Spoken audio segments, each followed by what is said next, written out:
Welcome to ರುಚಿ cooking recipes. ಇವತ್ತೊಂದು interesting recipe ಒಂದಿಗೆ ಬಂದಿದ್ದೀನಿ. ತುಂಬ ಸಿಂಪಲ್.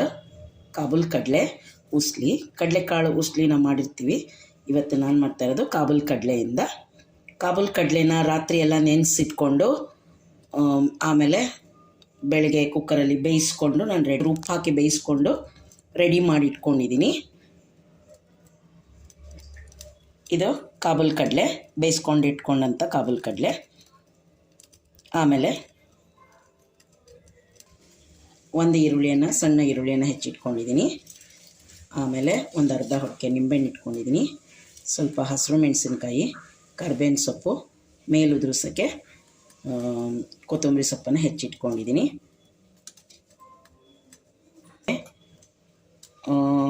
ಸಾಸಿವೆ ಮತ್ತು ಜೀರಿಗೆ ಇಟ್ಕೊಳ್ತೀನಿ. ಈಗ ಒಂದು ಬಾಣಲೆಯಲ್ಲಿ ನಾನು 1-2 ಟೇಬಲ್ ಸ್ಪೂನ್ ಎಣ್ಣೆನ ಕಾಯಕ್ಕೆ ಇಟ್ಕೊಂಡಿದ್ದೀನಿ. ಎಣ್ಣೆ ಕಾದ ನಂತರ ಒಂದು ಅರ್ಧ ಸ್ಪೂನ್ನಷ್ಟು ಸಾಸಿವೆ, ಒಂದು ಅರ್ಧ ಸ್ಪೂನ್ನಷ್ಟು ಜೀರಿಗೆ, ನಂತರ ಒಂದು ಸಣ್ಣ ಹಸಿರು ಮೆಣಸಿನ್ಕಾಯಿ, ಒಂದು 4 ಎಸಳೆ ಕರಿಬೇವಿನ ಸೊಪ್ಪು, ಇದು ಈರುಳ್ಳಿ. ಈರುಳ್ಳಿ ನೀವು ಜಾಸ್ತಿ ಇಷ್ಟಪಡೋದಾದರೆ ಜಾಸ್ತಿನೇ ಹಾಕ್ಕೋಬೋದು, ಏನು ತೊಂದರೆ ಇಲ್ಲ.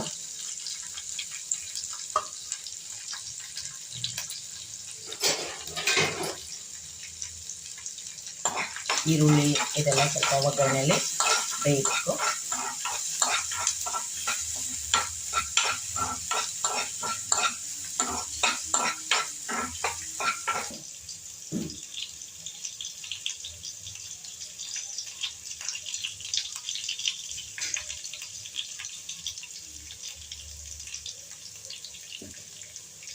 ಒಂದು ಚಿಟಿಕೆಯಷ್ಟು ಅರಿಶಿನ,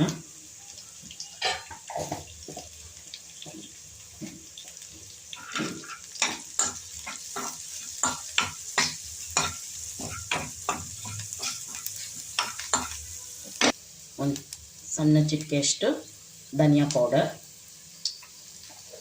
ಕಾಬೂಲ್ ಕಡಲೆಯನ್ನು ಹಾಕ್ತಾ ಇದ್ದೀನಿ.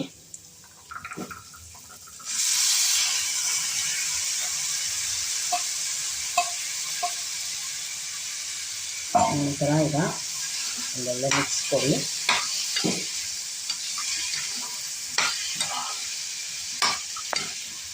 ಈ ಬೇಯಿಸಿದಂಥ ಕಟ್ಟೆ ಏನು ಬರುತ್ತಲ್ಲ, ಕಡಲೆ ಕಟ್ಟು, ಅದಕ್ಕೆ ನೀವು ರಸಂ ಪೌಡ್ರ್ ಹಾಕಿ ಒಗ್ಗರಣೆ ಕೊಟ್ಟರೆ ನಿಮ್ಮದು ಸಾಂಬಾರು ಕೂಡ ರೆಡಿಯಾಗುತ್ತೆ.